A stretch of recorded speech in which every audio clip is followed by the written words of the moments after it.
Hai semua, saya Natasha. Hari ini kita nak bercerita tentang Dalia Didal, seorang model kecergasan yang semakin dikenali kerana transformasi fizikalnya yang sangat mengagumkan. Dengan disiplin tinggi dan latihan bebanan yang konsisten, Dalia berjaya membentuk badan yang berotot dan sihat memang inspirasi.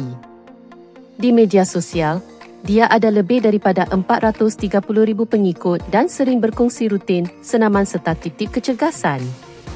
Paling menarik ialah gambar sebelum dan selepas perubahan dia memang luar biasa. Fokus utama dia adalah membentuk otot kaki dan punggung melalui latihan yang intensif. Kisah Dalia membuktikan bahawa dengan fokus dan kesungguhan, sesiapa pun boleh capai gaya hidup lebih sihat.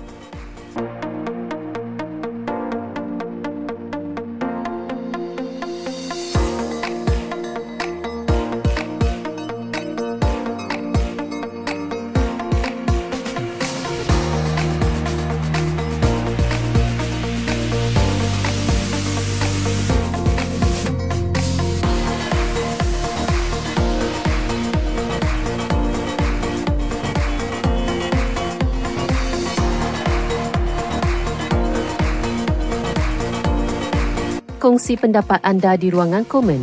Dan jangan lupa tekan like dan subscribe untuk lebih banyak kandungan menarik. Jumpa lagi di video seterusnya.